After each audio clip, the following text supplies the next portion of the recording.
ल दामी रहेछ नि त काठको चाहिँ बल बनाउनु भएको छ है काठको बल बनाउनु भएको छ ल अब उहाँहरूको खेल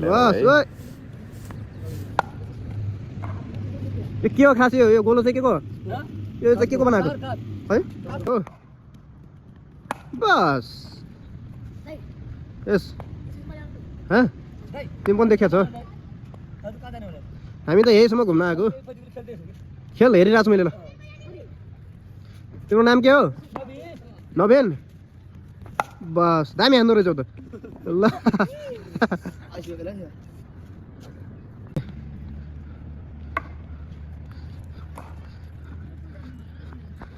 हाम्रो यता राउटे समुदायको मित्रहरू चाहिँ